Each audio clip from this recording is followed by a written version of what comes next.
আবারও নদী থেকে অবৈধভাবে বালু তোলার অভিযোগ এক ঠিকাদারের বিরুদ্ধে।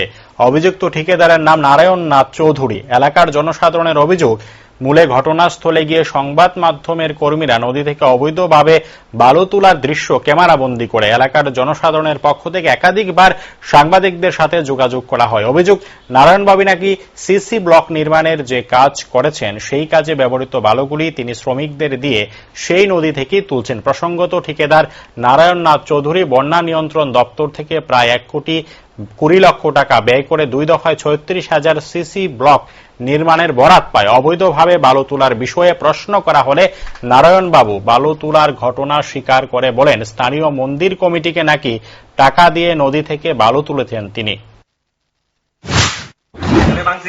আপনি ব্রিজের নিচের থেকে বালি উঠাইতেছেন, যে জায়গার মধ্যে ভাঙন ধরছে ওই জায়গা থেকে বালি উঠাইতেছেন। যে কাজ হয়েছে না, ওইটাও নদীর থেকে বালু তুলে কাজ করছে। ওই যেখান থেকে বালু তুলছে অপোজিট ব্যাংকে আরেকটা কাজ হয়েছে, ওইটাও নদীর থেকে বালু তুলে কাজ করছে। তার মানে আপনি কইতেছেন যে এগুলো লিগেল, নদীর থেকে বালু উঠে নদীর বালু দিয়ে কাজ করা হয়। বালু তো নদী ছাড়া করতে আসবে। ব্রিজের নিচ থেকে আপনি বালি উঠাইতেছেন, এটা অবৈধভাবে, এটা নদীর লিগেল। বালু দিয়ে কাজ করা হয় সব জায়গাতে। নদীর বালু ছাড়া বালু কোথায় পাওয়া যাবে? আর